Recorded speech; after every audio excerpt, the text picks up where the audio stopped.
Alhamdulillah Pak Yai. Alhamdulillah sudah banyak yang hadir, sudah 23 orang dan menunggu yang lain juga bergabung. Kita mulai acara Kamisan kita untuk membahas pada bab 18, lanjutan bab sebelumnya. Assalamualaikum warahmatullahi wabarakatuh. Waalaikumsalam. Alhamdulillahirabbil alamin. Shalatu wassalamu ala asyrofil anbiya'i wal mursalin. Sayyidina wa maulana Muhammadin wa ala alihi wa sahbihi ajma'in. Rabbi shrah li sadri wa yassir li amri wahlul 'uqdatam min lisani yafqahu qawli. Rabbi zidni ilma warzuqni fahma. Alhamdulillahirabbil alamin. Saudaraku jamaah Kamisan yang dirahmati Allah. Semoga Bapak Ibu sekalian selalu sehat walafiat dan jangan lupa kita selalu bersyukur. Kita selalu panjatkan bersyukur pada kehadirat Allah SWT atas segala nikmat iman, nikmat sehat, nikmat Islam yang selalu kita nikmati selama hajat hidup kita. Salawat dan taslim tak lupa kita selalu sanjungkan, kita haturkan kepada junjungan kita Nabi besar Muhammad sallallahu alaihi wasallam. Semoga kita termasuk umatnya yang insya Allah nanti di hari akhir kita mendapatkan syafaat dari Rasulullah. Saudaraku yang dirahmati Allah, mengingat kembali yang kemarin pada bab 17, kita sudah membahas soal sami'na wa ata'na. Kami mendengar dan kami patuh untuk itu. Tentunya ada beberapa persyaratan yang kemarin kita sudah dengarkan bersama. Dijelaskan kepada dari Ustaz Salman. Ada beberapa persyaratan sami'na wa ata'na, terutama adalah yang nomor satu terhadap perintah Allah dan contoh Rasulullah terkait dengan kewajiban-kewajiban yang kita jalankan dalam kehidupan kita sehari-hari dalam beribadah. Kemudian sami'na wa ata'na kepada ulil amri minkum. Pada ulil amri kita, pimpinan kita, yang tentunya pemimpin yang tidak membawa kita kepada kezaliman, kemaksiatan, dan sebagainya. Di luar itu, kita tidak harus sami'na wa ata'na kita pakai. Jadi bukan dikepiah-uyah, tapi sami'na wa ata'na ini sebagai dasar landasan bahwa karakter seorang muslim itu selalu mendengar dan selalu patuh. Ini yang perlu kita garis bawahi. Itu pada bab 17 kemarin, dan insya Allah pada bab 18 ini kita akan menginjak bab baru, yaitu larangan terhadap bid'ah dan ajaran agama-agama yang dibuat-buat atau ditambah-tambahkan. Sedikit mengulas tentang bid'ah ini, mengingatkan apa yang terjadi saat ini, fenomena yang ada saat ini. Luar biasa ya, Ustadz, bagaimana di Al-Zaitun. Nah, ini menjadi perdebatan panjang. Dan beberapa waktu yang lalu sebelumnya di media sosial itu kalau saya ikutin tentang membahas pembahasan bid'ah dan membid'ahkan, itu bid'ah dan membid'ahkan seseorang itu dengan mudahnya gitu. Sebenarnya kata-kata bid'ah sendiri itu di dalam usul fikih atau di dalam klausul keagamaan, bahkan di masyarakat kita ini seakan-akan menjadi momok yang luar biasa. Padahal kalau andai kata disampaikannya bukan dengan menggunakan bahasa bid'ah, barangkali bisa diterima dengan baik.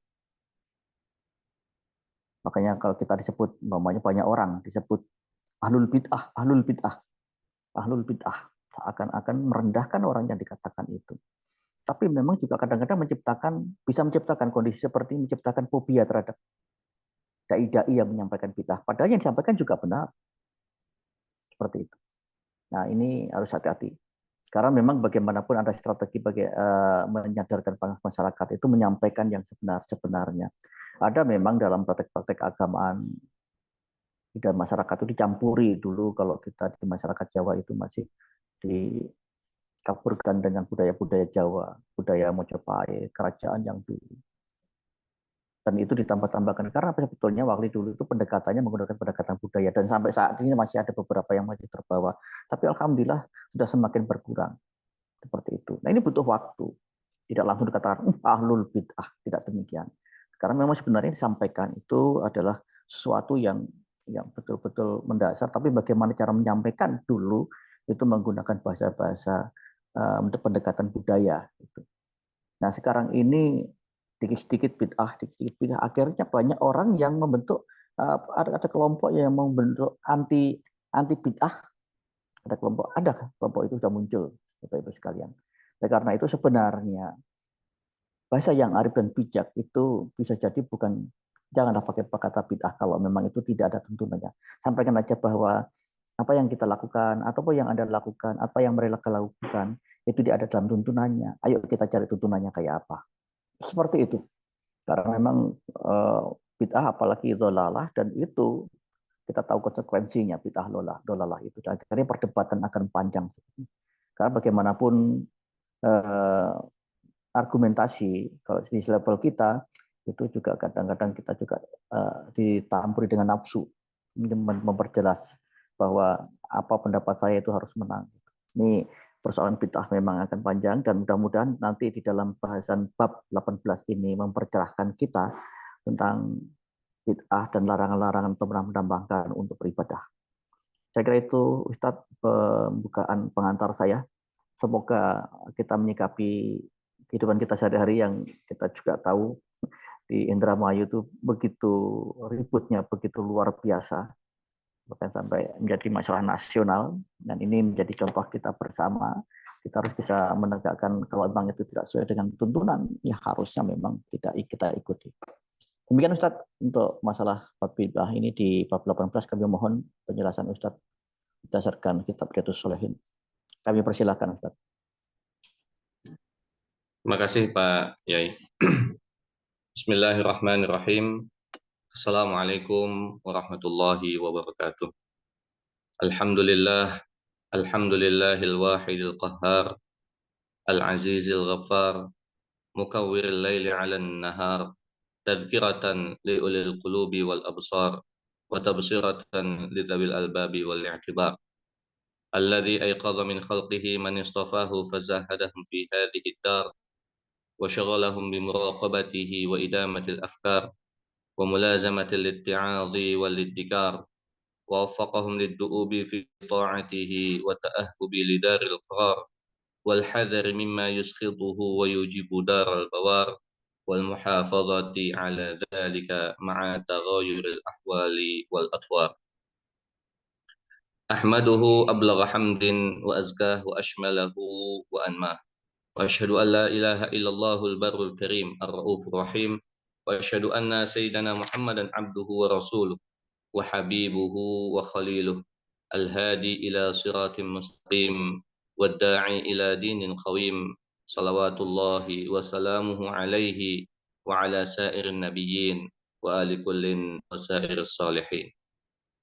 أما بعد، فقد قال الله تعالى في كتابه العزيز: يرفع الله الذين آمنوا منكم والذين أوتوا العلم درجات.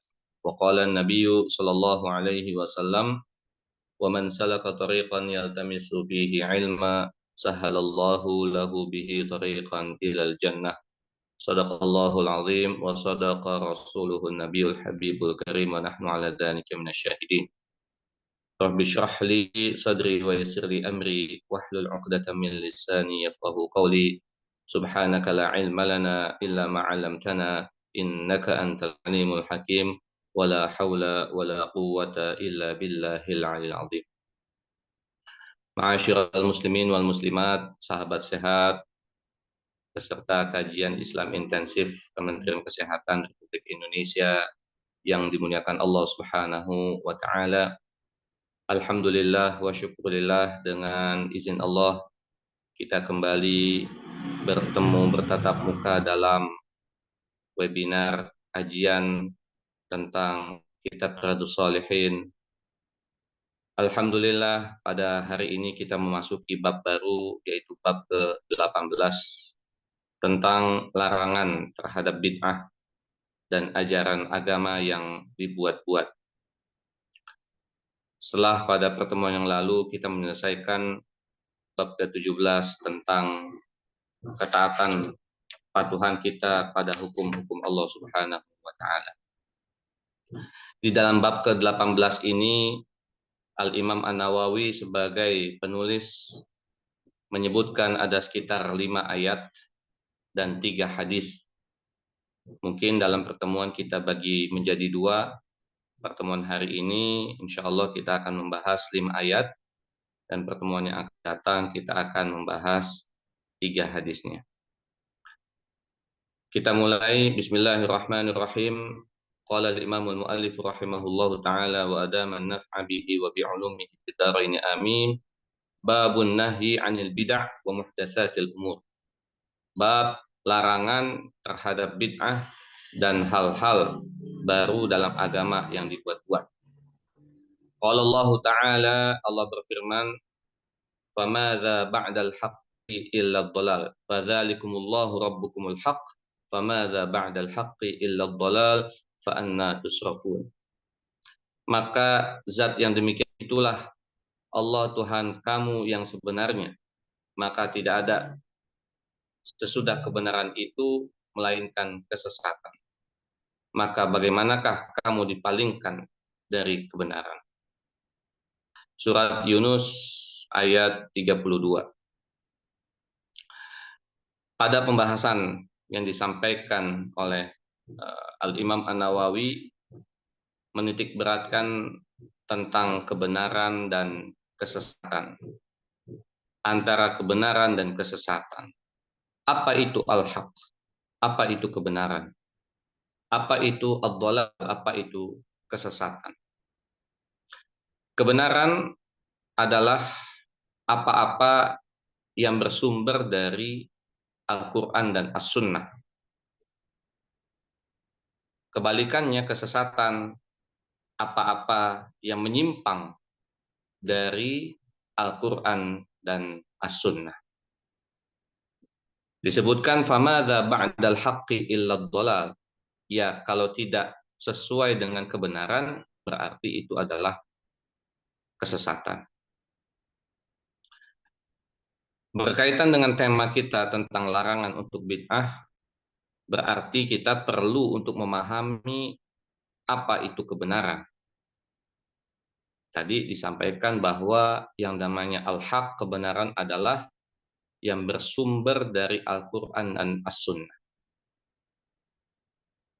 Jadi, setiap suatu urusan, perkara yang tidak ada rujukannya kepada Al-Quran dan As-Sunnah, ini perlu untuk kita pelajari. Dan dari sini pula, kita perlu memahami bahwa kita sebagai manusia, semuanya yang berstatus dengan sebutan istilah manusia, belum tentu benar. Untuk mengetahui benar atau tidaknya, maka perlu untuk kita memahami apa hakikat kebenaran. Ada dalam satu kata hikmah menyebutkan, la ta'rifur rijal, la ta'riful haq bir rijal, walakin i'rifil haq ta'rifir rijal.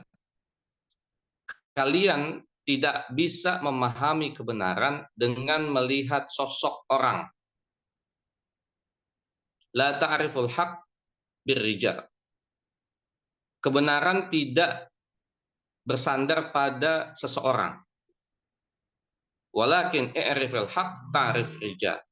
Tapi kenalilah, fahamilah kebenaran itu, maka kalian akan melihat siapa-siapa orang yang berada pada barisan-barisan kebenaran.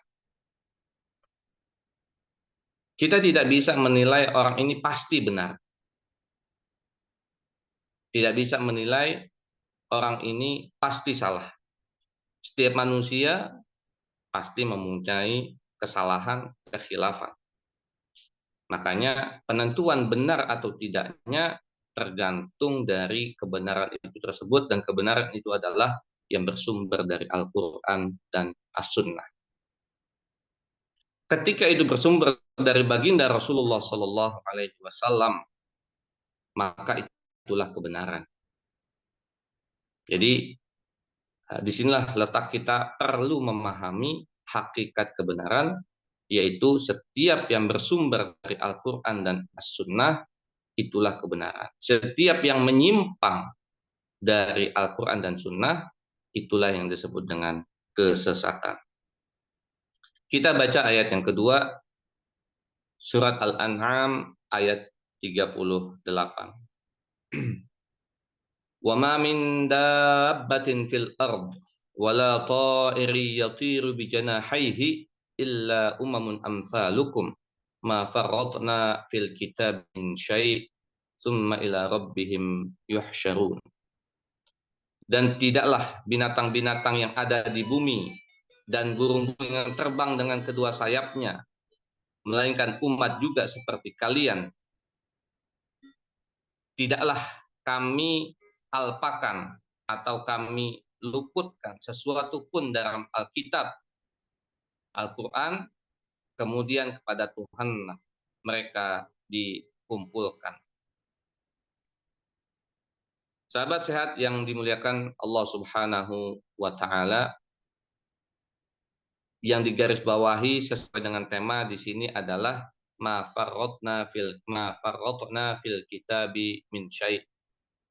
Tidaklah kami luputkan atau alpakan, kami hilangkan, kami abaikan fil kitab, sesuatu pun dari Alkitab, dalam Alkitab, dalam Al-Quran. Tidak ada satupun yang tidak ada dalam Alkitab. Semuanya tercantum di dalam Alkitab, dalam Al-Quran. Semua hal ada di dalam Al-Quran. Tinggal kita bagaimana mencari, mengkaji Al-Quran tersebut, menghayati Al-Quran tersebut. Semua permasalahan hidup jawabannya ada di dalam Al-Quran. Semua permasalahan-permasalahan yang kita hadapi sehari-hari, kuncinya ada di dalam Al-Quran. Maka sahibil Quran atau ahlil Quran begitu menikmati, menghayati makna yang terkandung di dalam Al-Quran, maka hidupnya dia akan bahagia, akan tenang, karena semua permasalahan yang dihadapi di muka bumi ini, jawabannya ada di dalam Al-Quran. Tinggal kita bagaimana kita menghayati, memahami apa isi dari kandungan Al-Quran tersebut. Ini sudah menjadi janji Allah, ma farratna fil kitabi min syai'. Tidaklah kami alpakan sesuatu pun di dalam Alkitab. Semuanya sudah dijelaskan di dalam Al-Quran. Sahabat sehat yang dimuliakan Allah Subhanahu wa Ta'ala, lanjut pada ayat yang ketiga. Ini ayat sudah kita baca pada pertemuan yang lalu. Mengulangi, ya ayyuhalladzina amanu athi'ullaha wa athi'ur rasul wa ulil amri minkum. Fa in tanaza'tum fi syai' farudduhu ila Allahi war rasul in kuntum tu'minuna billahi wal yaumil akhir. Dzalika khairu wa ahsanu ta'wila.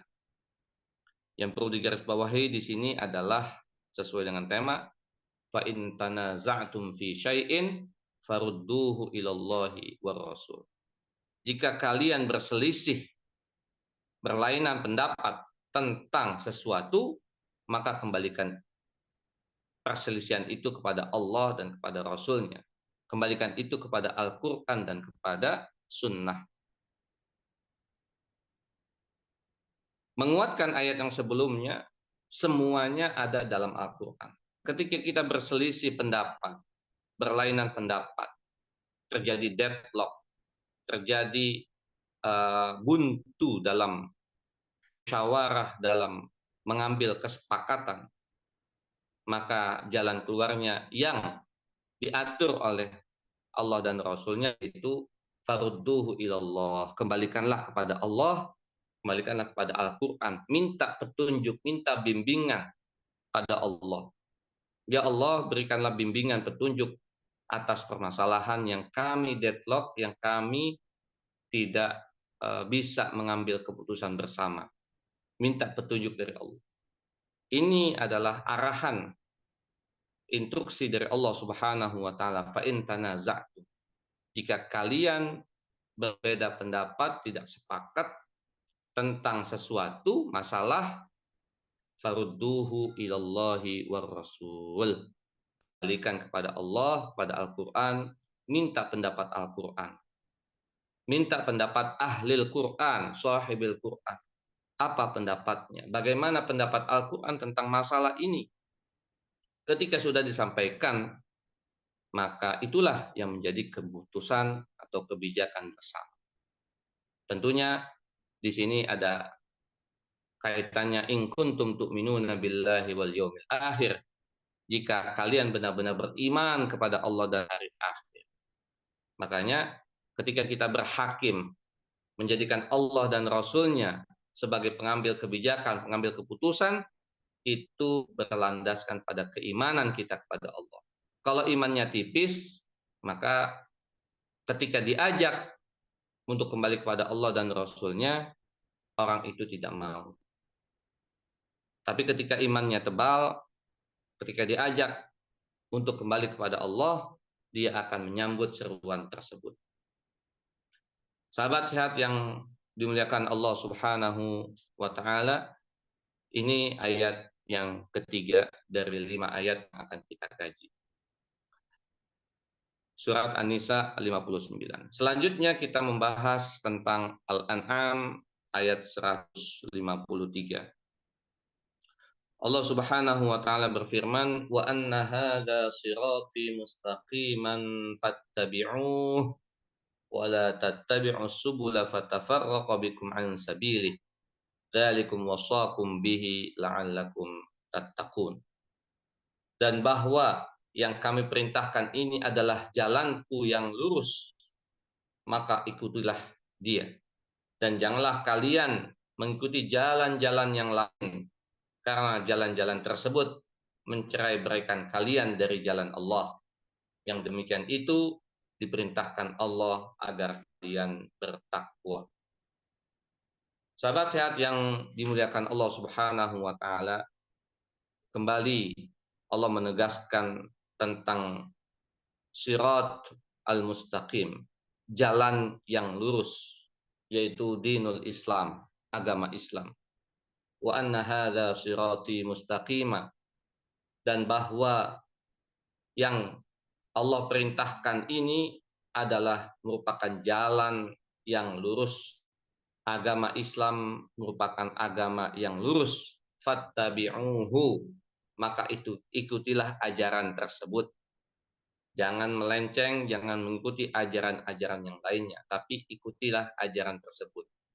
Wala tattabi'us subul, janganlah kalian ikuti ajaran-ajaran yang lain, jalan-jalan yang lain, pemahaman-pemahaman yang lain, pemikiran-pemikiran yang lain, karena itu akan dapat mencerai-beraikan kalian dari jalan Allah Subhanahu wa taala.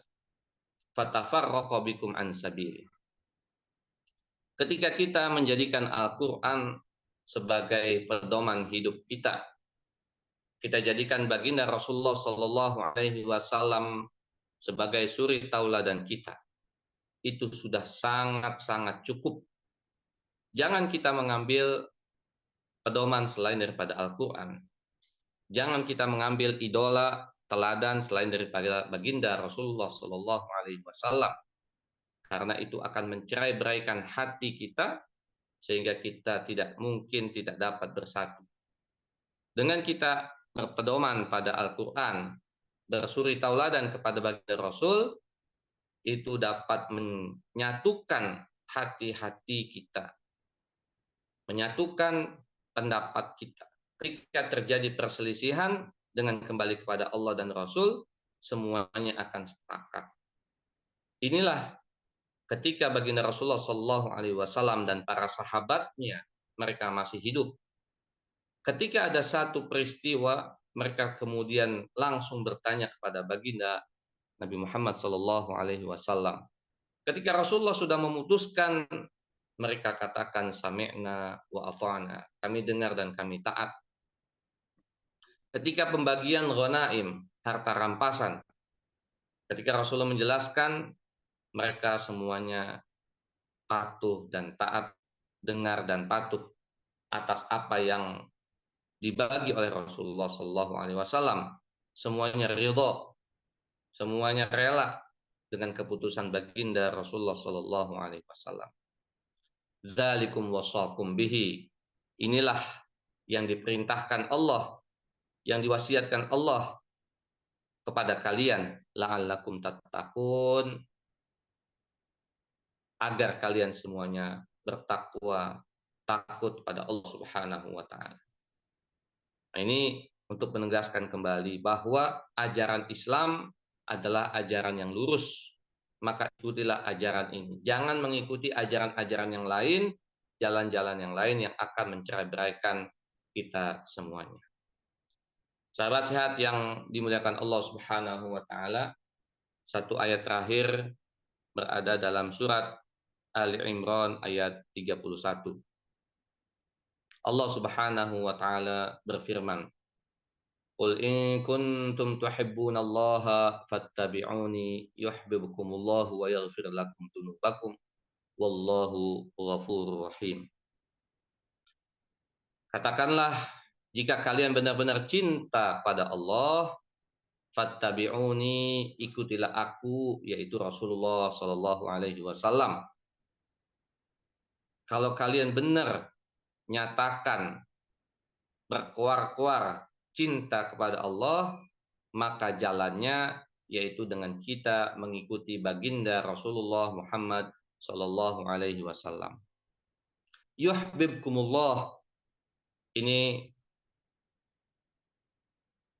yang akan didapat bagi orang yang mencintai Allah dan mengikuti baginda Rasulullah. Yang akan didapat adalah yuhibbukumullah. Niscaya Allah akan mencintai kalian, mengasihi kalian, mengasihi kita semuanya, yang mendeklar bahwa kita cinta Allah dan berpedoman pada Al-Quran dan menjalani perintah-perintah Rasulullah. Allah akan kembali dengan cintanya kepada kita. Allah akan kembali dengan mengasihani kita. Kemudian wa yaghfir lakum dzunubakum. Selain dapat cinta Allah, juga akan mendapatkan ampunan atas dosa-dosa yang telah kita lakukan. Ini sangat penting untuk kita pahami bahwa yang namanya cinta hanyalah cinta kepada Allah. Kemarin sudah kita sampaikan, yang namanya taat dan patuh kepada perintah Allah sifatnya mutlak. Ya, taat pada Allah dan Rasul-Nya sifatnya mutlak. Begitupun cinta. Walaupun kita cinta kepada keluarga kita, istri, suami kita, anak-anak kita, jangan sampai cinta kita kepada tersebut, hal-hal duniawi tersebut, melebihi cinta kita kepada Allah. Jadikanlah cinta kepada Allah, cinta kepada Rasul melebihi dari cinta kita kepada materi atau dunia yang ada di dalam kehidupan kita ini. Melihat ini kita mengetahui bagaimana standar yang benar tentang cinta.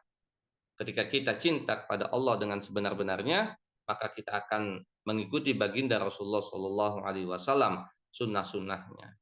Lalu kita akan mendapatkan cinta Allah dan ampunan dari Allah Subhanahu Wa Taala atas segala dosa-dosa yang telah kita lakukan. Wallahu ghafurur rahim. Maha pengampun lagi maha penyayang. Bukti cinta kepada Allah dengan kita mengikuti baginda Rasulullah Muhammad Sallallahu Alaihi Wasallam. Lalu Allah akan cinta dan ampuni dosa-dosa orang yang mencintai Allah dan mengikuti Rasulullah Muhammad Sallallahu Alaihi Wasallam. Sahabat sehat yang dimuliakan Allah Subhanahu Wa Taala, inilah 5 ayat yang kita kaji. Kita ulangi sedikit. Yang pertama tentang kebenaran dan kesesatan. Yang dinamakan kebenaran adalah yang bersumber dari Al-Quran dan As-Sunnah. Yang dinamakan kesesatan adalah yang menyimpang dari Al-Quran dan As-Sunnah. Tidaklah kita mengenal kebenaran dengan kita melihat seseorang, tapi kenalilah kebenaran tersebut, maka kita akan mendapati golongan orang-orang yang benar. Ayat yang kedua terkait dengan semua ada dalam Al-Quran. Semuanya dibahas di dalam Al-Quran. Tinggal kita bagaimana mengkaji, menghayati, dan mengamalkan apa yang ada di dalam Al-Quran. Ayat yang ketiga tentang menyikapi berbagai macam perselisihan kita dengan kita mengembalikan semuanya kepada Allah dan Rasul-Nya. Kembalikan kepada Al-Quran dan Rasul-Nya. Bagaimana bimbingan Allah. Kita mohon petunjuk kepada Allah agar membimbing kita untuk menyepakati berbagai macam hal. Yang keempat, tentang ajaran agama Islam. Dinul Islam merupakan ajaran yang lurus, jalan yang lurus yang harus kita ikuti. Jangan mengikuti jalan-jalan yang lain, pemikiran-pemikiran yang lain, karena akan membuat kita bercerai-berai. Dan yang terakhir adalah bukti kita cinta kepada Allah dengan cara kita mengikuti baginda Rasulullah SAW. Dengan kita memahami kelima ayat ini, dengan izin Allah, yang namanya bid'ah, yang namanya hal-hal yang baru yang dibuat-buat itu tidak akan kita lakukan atau tidak ada. Tapi karena kita belum memahami tentang Allah, belum memahami tentang kebenaran, belum memahami tentang cinta kepada Allah, cinta kepada Rasul, belum memahami tentang hakikat, maka hal-hal yang berbau dengan yang dibuat-buat, berbau bid'ah dan lain sebagainya, berbau kesesatan, maka akan muncul. Dan tanpa kita sadari, bisa jadi kita termasuk yang melakukan itu. Makanya kami mengajak diri kami, keluarga, dan sahabat sehat semuanya untuk kita benar-benar belajar, mengkaji Al-Quran, bagaimana tuntunan Al-Quran yang kita baca setiap hari, bagaimana hadis atau sunnah Rasulullah SAW yang kita kaji setiap pekan, ini melekat pada diri kita, dan kita dapat menjalankan dengan sebaik-baik. Demikian, sahabat sehat yang dimuliakan Allah, mudah-mudahan bermanfaat dari 5 ayat yang kita kaji, yang kita bahas. Insya Allah pada pertemuan yang akan datang, kita akan mengkaji 3 hadis yang ada di dalam bab 18. Mohon maaf atas segala kekurangan dan kekhilafan. Aku qouli hadza wa astaghfirullah li wa lakum. Wallahul muwaffiq ila aqwamit thoriq. Wassalamualaikum warahmatullahi wabarakatuh. Waalaikumsalam warahmatullahi wabarakatuh. Terima kasih Ustadz. Bapak Ibu yang dirahmati Allah, bila ada yang ingin bertanya, dipersilakan bisa raise hand atau bisa menulis melalui chatting. Gini. Kita persilakan sambil teman-teman Bapak Ibu semuanya ini mau berpikir apa yang mau ditanyakan. Saya ingin juga mengulas sedikit Ustadz dan juga sekaligus bertanya ya. Kita diskusi untuk memantik supaya jadi berdiskusi yang hangat nantinya. Karena memang kita tahu bahwa seseorang semudah itu membid'ahkan atau juga menyalahkan orang yang mengatakan menegakkan aturan tadi seakan-akan bahwa sedikit-sedikit bid'ah dan sebagainya. Itu tadi yang saya katakan bahwa tidak mudah menyampaikan kepada masyarakat umum hal yang benar. Nah, kita kembali kepada koridor bid'ah itu sendiri. Definisinya adalah mengada-ngadakan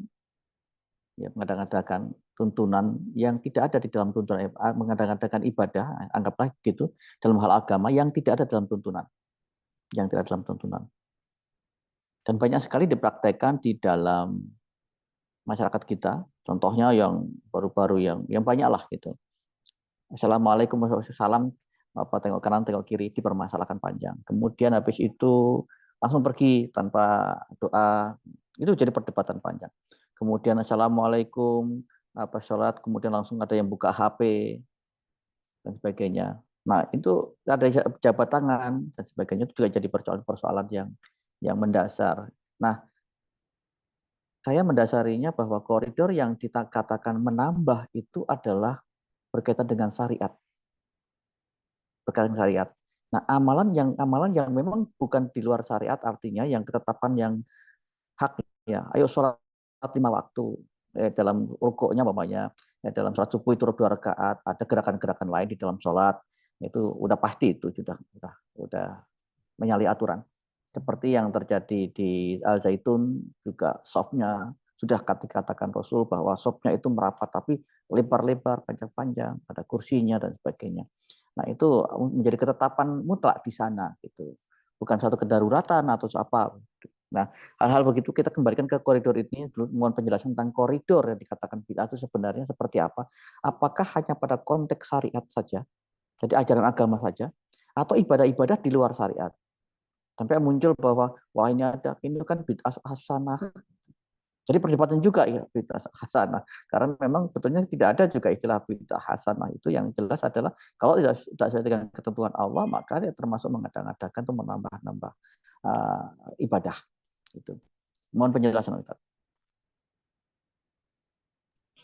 Ya, terima kasih Pak Yai. Secara sederhana ya, pertama yang ingin saya sebelum menanggapi apa yang tadi disampaikan oleh Pak Yai tentang mustolah bid'ah, kata istilah dari bid'ah. Ya, kalau kita kaji dalam Al-Quran yang tadi kita bahas 5 ayat tersebut, tidak muncul kata bid'ah dengan Ya, mustolah dengan istilah bid'ah. Tapi yang ditekankan oleh Al-Imam Nawawi dalam ayat-ayat ini adalah bagaimana kita mengikuti kebenaran, mengikuti Al-Quran, dan mengikuti baginda Rasulullah SAW, menjalankan sunnah-sunnahnya, sehingga dari situ kita akan terhindar dari bid'ah. Sedangkan istilah bid'ah itu ada di dalam penjelasan atau dalam hadis Rasulullah SAW yang nantinya oleh para ulama mendefinisikan apa makna dari bid'ah. Karena kalau definisinya sudah berbilang atau tidak sepakat, maka akan banyak contoh-contoh yang tadi mungkin disebutkan dijadikan sebagai contoh dari bid'ah. Makanya perlu disepakati dulu apa definisi yang konkret dari bid'ah tersebut. Ya. Secara sederhananya, ya namanya bid'ah adalah hal yang baru, yang muhdatsatul umur. Tapi kan tidak setiap yang baru itu kategorinya langsung bid'ah. Misalkan kita saat ini naik kendaraan, gitu ya. Zaman Rasul tidak ada kendaraan kecuali unta ataupun kuda, maka yang namanya mobil, kereta, bis, pesawat terbang, apakah itu disebut bid'ah? Kan nggak begitu. Jadi disinilah letak perlu ada definisi yang mengikat. Apa itu yang terkait dengan yang mengikat tersebut adalah dalam hal urusan agama, dalam urusan ibadah lebih khususnya seperti itu. Tadi yang seperti disampaikan oleh Pak Yai, ibadah yang tidak ada dalam tuntunan. Yang namanya ibadah itu adalah berdasar pada perintah. Yang namanya ibadah berdasarkan pada perintah. Jadi kalau tidak ada perintah, tidak disebut dengan ibadah. Sebagai contoh begini, ketika kita makan dan minum, itu ada perintahnya, kulu washrabu. Tinggal memaknai di balik perintah itu apakah wajib, apakah sunnah atau mubah. Kalau perintah makan dan minum di sini jatuhnya hukumnya adalah mubah. Kenapa? Karena ada korina, ada pengaitnya yaitu wala tusrifu, jangan berlebih-lebihan. Beda dengan perintah salat, perintah puasa yang itu merupakan adalah perintah yang wajib. Jadi yang namanya ibadah itu ada perintahnya, ada perintahnya. Jadi ada sandarannya. Itu dalam agama kita yang disebut dengan ibadah itu ada sandarannya. Yang tidak ada sandarannya bisa jadi itu bukan perintah atau bukan hal-hal agama. Cuma kalau ingin dimasukkan dalam agama, dalam ajaran, dalam tuntunan, maka itu harus ada perintah. Dan di sini menjadi letak apa namanya syarat yang harus ada dalam definisi bid'ah, yaitu ini merupakan ibadah yang tidak memiliki tuntunan syariat, yang tidak ada dalilnya. Jadi berkaitan dengan hal ibadah. Lebih khusus lagi adalah ibadah mahdhah ya, semacam sholat. Memang ada perintah sholat, Tapi yang namanya sholat zuhur itu 4 rakaat, nggak boleh ditambah atau dikurangi. Dikurangi pun nggak boleh, ya. Kecuali dalam hal misalkan kita safar, itu bukan mengurangi, itu adalah qashar yang meringankan. Kurang lebih seperti itu terkait dengan definisi bid'ah. Tinggal nanti ketika kita memahami dan menyepakati apa definisi tersebut, itu bisa masuk dalam berbagai macam contoh. Yang kedua yang ingin saya sampaikan adalah terkait dengan bid'ah.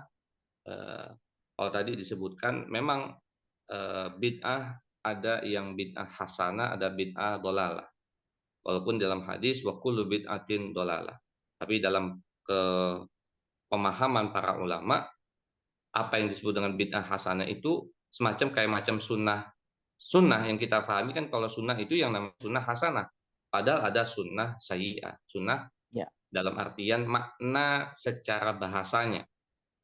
Itu. Jadi kalau bid'ah juga ada bid'ah hasanah, bid'ah dolalah. Semacam contoh bid'ah hasanah yang kita saat ini kita kaji Al-Quran.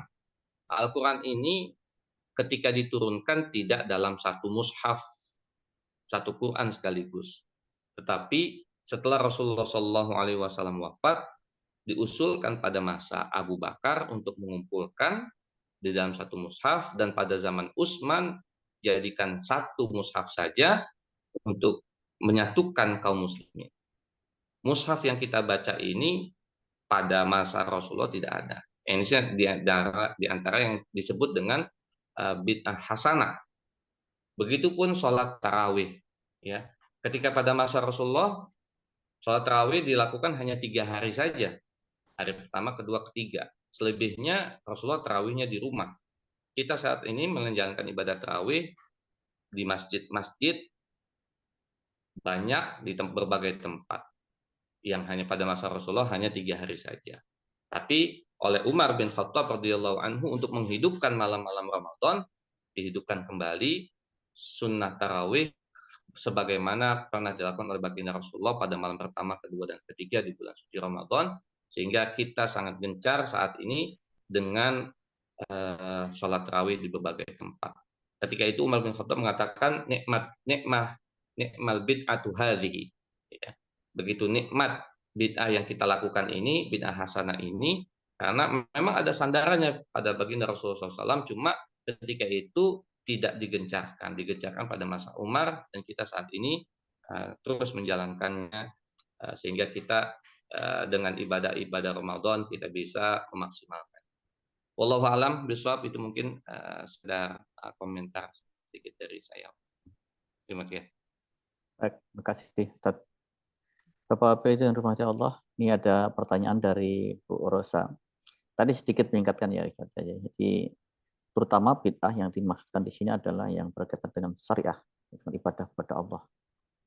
Jadi di luar itu harusnya dilihat kembali apakah ada tuntunan atau tidak, sehingga nanti tidak menjadikan tertolaknya amal itu. Ini berkaitan dengan amal. Syarat diterimanya amal itu ada 2. Yang pertama adalah keikhlasan. Yang kedua adalah sesuai dengan tuntunan. Oleh karena itu, sebaik mungkin apa yang dilakukan itu adalah berdasarkan tuntunan. Ini nomor 1. Dan tuntunannya tentunya dari Quran dan juga kembali kepada yang dicontohkan oleh Rasulullah pada sunnah Rasulullah. Baik, ada pertanyaan dari Bu Rosa. Assalamualaikum Ustaz. Izin bertanya, bagaimana kami menyikapi atas situasi saat ini di antara kami terjadi perbedaan pemahaman, padahal kami mengikuti dari Al-Quran dan hadis. Sehingga kami terkadang dianggap orang yang tidak taat, yang akhirnya kami mencoba menghindari dua hal, menghindari hal-hal demikian dengan tidak mendengarkan apa yang orang tersebut sampaikan dan menghindari perdebatan terkait dalil-dalil yang mereka sampaikan. Pertanyaan kami, bagaimana dengan sikap kami seperti ini? Berdosakah? Mohon penjelasan Ustaz. Ya, sahabat sehat yang dimuliakan Allah Subhanahu wa taala.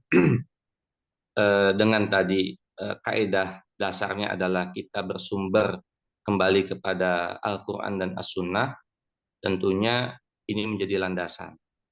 Nah, kita sebagai orang awam tidak bisa langsung memahami Al-Quran dan Sunnah uh, langsung kepada kitabnya, karena ilmu kita terbatas. Memahami Al-Quran saja, itu paling tidak ada 15 syarat bagaimana seseorang bisa menafsirkan Al-Quran. Nah, syarat-syarat tersebut tidak kita miliki. Oleh karenanya, bagaimana kita memahami Al-Quran dengan cara kita memahami apa pendapat para mufassir, ahli tafsir terhadap ayat tersebut. Ada kalanya masing-masing mufassir berbeda pendapat, berbeda pemahaman, dan itu wajar, nggak ada masalah, tidak ada masalah. Yang menjadi masalah adalah ketika kita sebagai umat atau orang yang tidak memahami perbedaan, kita menyalahkan satu sama yang lain. Perbedaan pandangan dalam hal memahami, apalagi masalah-masalah yang sifatnya fikih misalkan, itu wajar.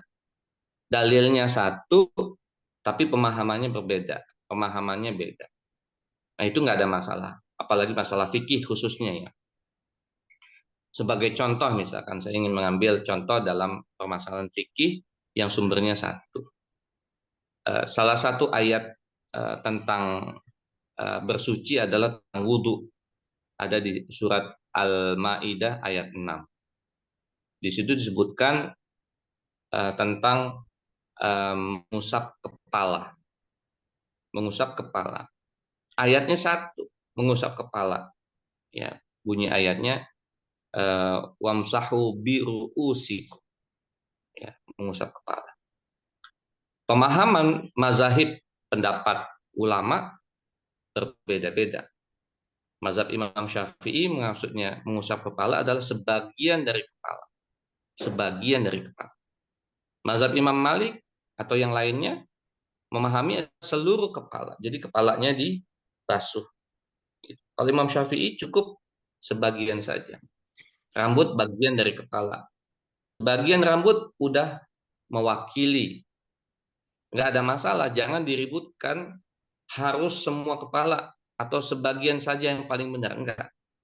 Bisa jadi semuanya benar, pemahamannya benar. Nggak ada masalah. Dan ini sangat mungkin kita pakai. Jadi hal-hal yang menjadi landasan utamanya adalah sumbernya dari Al-Quran dan As-Sunnah. Lalu bagaimana kita memahami? Kita harus merujuk kepada ulama-ulama. Ya, ulama kita mengatakan begini, kita ikuti. Ulama yang benar-benar bukan ulama-ulamaan ya, ulama yang benar-benar memiliki kemampuan dalam menafsirkan Al-Quran dan menjelaskan hadis, itu kita jadikan sebagai rujukan. Kita misalkan membahas hadis di dalam di hadapan saya ada satu kitab Riyadhus Shalihin yang dalamnya selain menuliskan hadis ada penjelasannya. Jadi merujuk, dan ini selain Al-Imam Nawawi yang menjelaskan di sini ada 1, 2, 3, 4, 5 ya, diantaranya Dr. Mustafa Said Al-Khin, Dr. Mustafa Al-Bugha, Muhyiddin Misto, Ali Asyirbihi, Muhammad Amin Lutfi.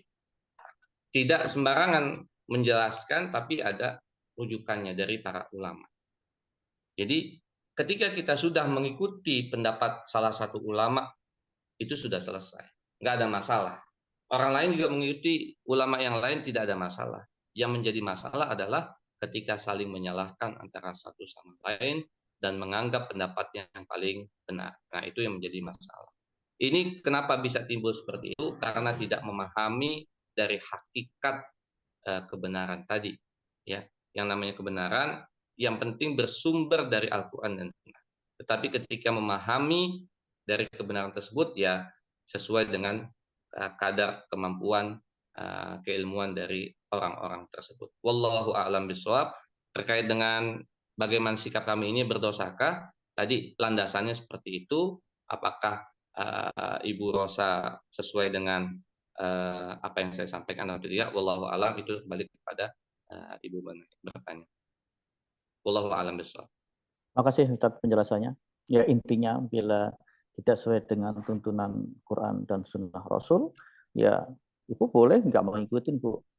Jangan sampai nanti ini menjadi persoalan baru, apakah ibu terbawa ke masalah kezaliman, kemaksiatan, dan sebagainya. Dan apabila ibu tetap bergegah dengan Quran dan hadis, teman tidak, ya saya kira ya pemahaman hanya cara penyampaian tadi.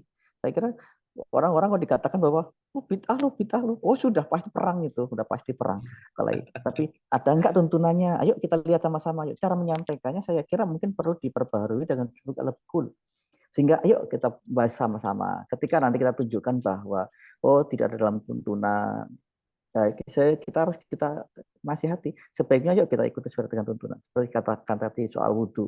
Wudhu itu yang pertama basuh kepala. Kata-kata kepala ini definisinya panjang-panjang. Dari mana itu dilihatnya gitu loh. Bisa dari depan, dari belakang, atau dari samping. Ya namanya rambut bagian dari kepala ya insya Allah mungkin kalau berpendapat seperti itu bisa saja gitu. Ada satu kelompok memang yang agak sedikit nyeleneh Ustadz. Pokoknya ini bilang pokoknya gitu. Kalau nggak sesuai dengan sunnah dan Quran dan sunnah, bid'ah. Apa itu pendapat? Mau kiai, mau siapa saja, mau ulama siapa, mau sapi, mau kambali, nggak peduli. Pokoknya harus Quran dan sunnah. Lah pendapatnya dia yang menerjemahkan itu bukan pendapat yang kita dengar. Nah, itu menjadi perdebatan lucu dan akhirnya semakin panjang. Ya, karena menyampaikannya tadi, kalau dakwah ini tidak harus dipaksakan bahwa oh kamu itu dolalah, kamu itu dolalah, ya pasti akan perang di situ karena berpedoman pada petunjuk dan kita dulu tidak bisa mengabaikan jasa seorang kiai, jasa ulama, apalagi ulama-ulama besar yang menerjemahkan sehingga kita bisa mendeskripsikan tuntunan apa hukum Allah ini dan sunnah Rasul itu menjadi kehidupan kita sehari-hari. Saya kira demikian Ustadz, sudah jam 8.34 dan tidak ada pertanyaan sepertinya teman-teman sudah paham sekali soal bid'ah. Mudah-mudahan nanti kita bisa berpanjang lagi untuk minggu depan kita masih membahas beberapa hadis. Tadi masih dalil-dalil yang mendasari tentang bid'ah yang ada di dalam kitab yang kita pelajari dan ke depan minggu depan insya Allah kita akan mengacu pada beberapa hadis yang nanti kita akan jabarkan lagi. Persiapkan diri Bapak Ibu sekalian untuk diskusi. Kami tidak ingin memancing berpolemik untuk bid'ah, tetapi karena ini banyak sekali dibicarakan ketika kita beribadah, kemudian kita masuk dalam perdebatan, maka kita juga nanti menjadi salah juga kalau kita tidak mempelajari dengan baik. Jangan sampai kita ikut-ikutan, maka sebaiknya kita cross check lagi dalam kitab, dalam sunnah dan sebagainya agar kita juga semakin yakin apa yang kita lakukan, apa yang kita sampaikan itu juga benar. Demikian. Satu kembali lagi bahwa soal bid'ah kembali kepada adalah soal amalan. Amalan yang kita akan haturkan kepada Allah semoga diridhoi dan kita menjadi bagian dari hambanya yang nanti insya Allah diridhoi oleh Allah. Nah ini ada dua syarat amalan tadi bahwa satu ikhlas, yang kedua sesuai dengan tuntunan. Ada dua tadi. Oh ada pertanyaan baru mau ditutup Ibu. Monggo silakan Bu Jusi. Ya, terima kasih Pak Sakri. Assalamualaikum warahmatullahi wabarakatuh Ustaz. Waalaikumsalam. Jazakallah khair atas tausiahnya. Pertanyaannya begini Ustaz. Memang kita untuk diterimanya amal ibadah ikhlas dan ittiba. Namun pada saat ittiba bahwa bisa saja salah satu ulama merujuk pada hadis yang ditelusuri doif atau tidak istilahnya tidak valid. Sementara ulama yang lain menganggap ya, ulama tersebut mungkin menganggap itu hadis yang memang sudah menjadi rujukan. Nah, sebagai yang orang awam yang tidak punya ilmu terkait dengan ilmu hadis, tentu tergantung kepada ustadz atau ulama yang menjadi guru mereka gitu. Sehingga pada saat misalnya saat isbal saja ada yang menganggap isbal itu satu dari tiga orang tidak masuk surga itu karena seperti itu. Namun ada yang menganggap kalau sombong baru nggak bisa masuk. Padahal tidak demikian gitu, tidak ada kata sombong di hadis itu. Nah hal-hal semacam itu kan tergantung kepada ulama yang menjadi rujukan. Dan kita yang sebagai awam tidak tahu ulama mana yang merujuk pada hadis yang doif dan yang mana yang merujuk pada hadis yang sahih atau hasan. Demikian Ustadz. Assalamualaikum warahmatullahi wabarakatuh. Waalaikumsalam warahmatullahi wabarakatuh. Ya, langsung Pak Yai. Monggo Ustaz, sorry, Ustaz, saya termute. Khair insyaallah. Ibu penanya yang dimuliakan Allah Subhanahu wa taala. Memang eh, ketika kita membahas permasalahan-permasalahan kehidupan ya, dengan merujuk kepada ulama-ulama kita gitu ya. Tentu pasti akan terjadi perbedaan pandangan di sana.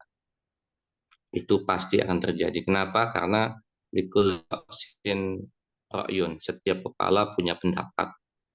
Nah, manakala itu berlandaskan pada Al-Quran dan Sunnah, ada rujukannya, dan itu adalah pendapat yang sangat mungkin saja terjadi perbedaan pendapat, itu kita menganggap sebagai pendapat yang diterima semuanya.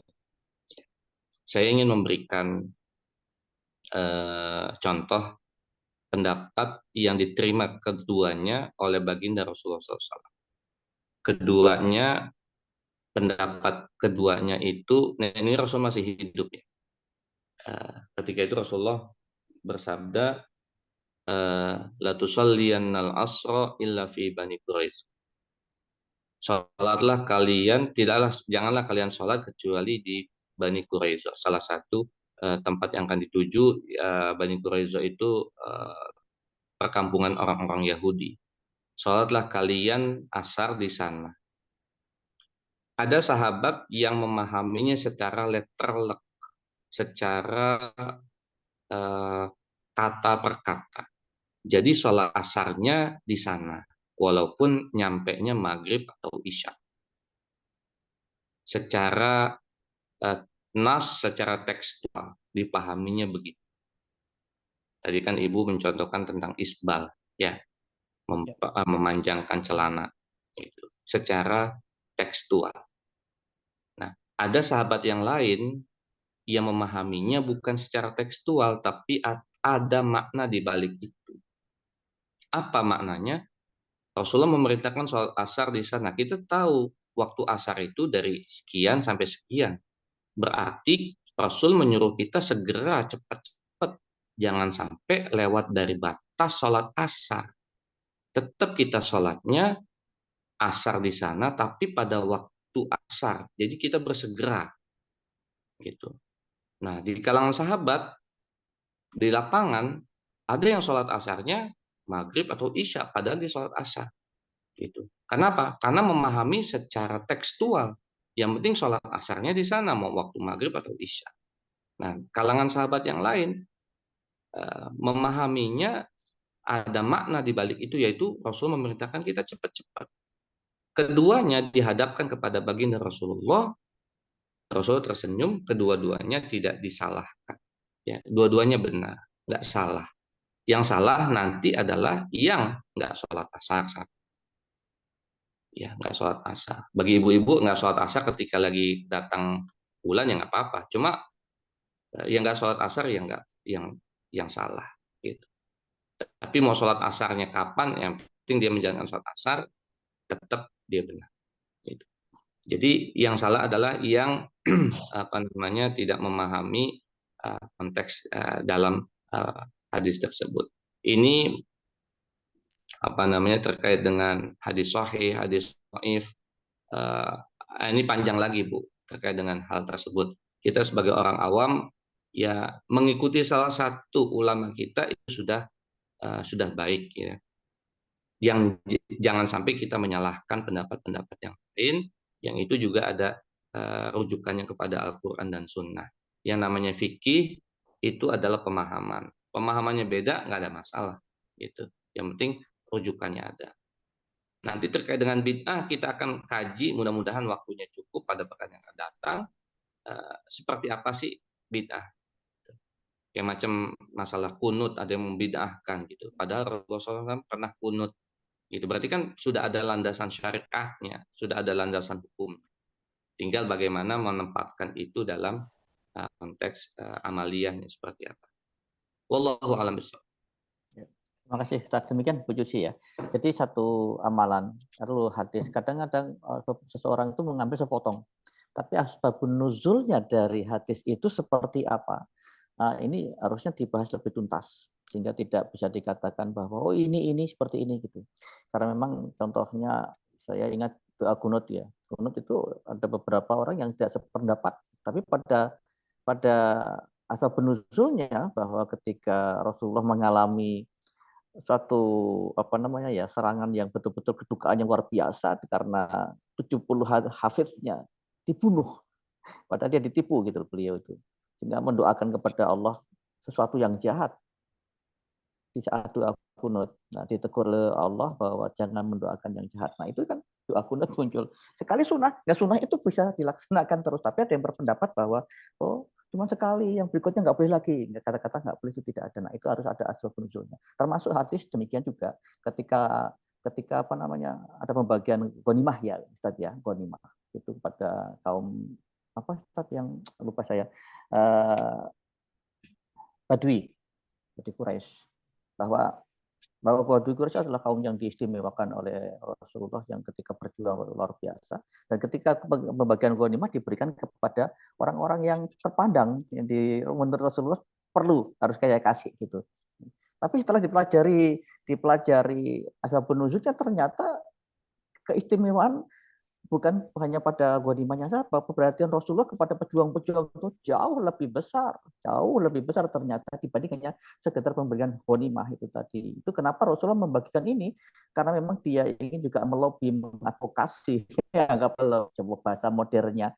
Dia nanti orang punya aset-aset yang bisa membantu kita.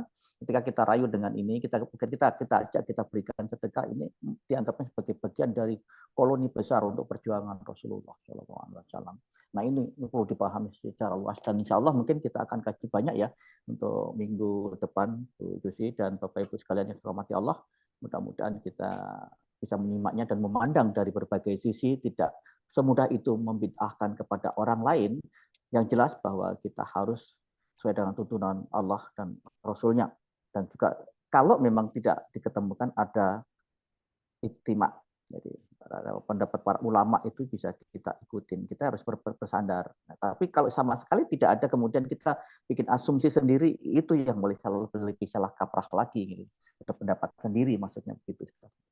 Baik, saya kira itu, saya tidak lagi membuka diskusi, dan insya Allah kita akan lebih memperdalam beberapa hadis nanti pada pertemuan hari Kamis ke depan. Semoga kita mendapatkan manfaat dan ilmu yang barakah yang diridhai oleh Allah pada hari ini, dan juga minggu depan niat kita akan mempelajari lebih jauh lagi. Mudah-mudahan kita menjadi hamba-hambanya yang istiqomah menjalankan perintah, baik itu dalam Quran maupun sunnahnya. Baik Ustadz, mohon bimbing untuk berdoa bersama Ustadz. Al-Fatihah. A'udzu billahi minasyaitonir rajim. Bismillahirrahmanirrahim. Alhamdulillahi rabbil alamin arrahmanir rahim maliki yaumiddin. Iyyaka na'budu wa iyyaka nasta'in. Ihdinas siratal mustaqim. Siratal ladzina an'amta 'alaihim ghairil maghdubi 'alaihim waladdallin. Amin. Astaghfirullahaladzim, astaghfirullahaladzim, astaghfirullahaladzim. Bismillahirrahmanirrahim. Alhamdulillahi rabbil alamin hamdan yuwafi ni'amahu wa yukafi mazidah. Ya Rabbana lakal hamdu kama yanbaghi li jalali wajhika wa 'azimi sultanik. Allahumma salli ala sayyidina Muhammad wa ala ali sayyidina Muhammad. Allahumma anfa'na bima 'allamtana wa 'allimna ma yanfa'una warzuqna 'uluman tanfa'una. اللهم ألهمنا علما نفهم به أوامرك ونواهيك وارزقنا فهما نعلم به كيف نناجيك يا أرحم الراحمين. اللهم ارزقنا فهم النبيين وحفظ المرسلين وإلهام الملائكة المقربين برحمتك يا أرحم الراحمين. اللهم أعنا بالعلم وزينا بالحلم وأكرمنا بالتقوى وجملنا بالعافية. ربنا تقبل منا إنك أنت السميع العليم وتب علينا إنك أنت التواب الرحيم. اللهم اجعل جمعنا هذا جمعا مرحوما وتفرقنا من بعده تفرقا معصوما. اللهم اجعلنا من الذين يستمعون القول فيتبعون أحسنه. وصلى الله على نبينا محمد وعلى آله وصحبه وسلم والحمد لله رب العالمين. Alhamdulillahirabbil alamin. Semoga doa kita dijabah oleh Allah dan ilmu yang kita dapatkan menjadi ilmu yang barakah di dunia wal akhirah. Amin. Amin. Saudaraku dirahmati Allah, kita akan jumpa lagi pada hari Kamis depan, Bapak Ibu. Jangan lewatkan pertemuan minggu depan, kita akan lebih seru lagi membahas soal beberapa hadis yang berkaitan dengan bid'ah yang selama ini juga menjadi perdebatan dalam kehidupan kita sehari-hari, dan kita supaya lebih paham dan tidak sekali atau mudah juga mengatakan bahwa si A, si B, si C, si E dan saya yang paling benar, saya bukan melaksanakan bid'ah dan sebagainya, sehingga kita tidak bisa menjustifikasi orang lain salah atau kita yang paling benar. Gitu. Sebelum saya tutup acara pada hari ini, saya ingatkan bila saudaraku semua yang dirahmati Allah berikan ke lapangan rezeki, kami menerima infak yang insya Allah kami salurkan kepada yatim piatu. Ada beberapa yatim piatu yang menjadi binaan kami dan mereka menghubungi kami beberapa kali untuk menyalurkan infak dan sedekahnya. Demikian saya sampaikan ke saudaraku semua. Semoga bila ada kelapangan rezeki bisa disalurkan melalui pengurus kami kajian Kamis di Jamaah Kesehatan. Demikian, mohon maaf atas segala khilaf dan salah. Subhanakallahumma wa bihamdika asyhadu an la ilaha illa anta astaghfiruka wa atubu ilaik. Assalamualaikum warahmatullahi wabarakatuh. Terima kasih Ustaz. Terima kasih teman-teman semuanya.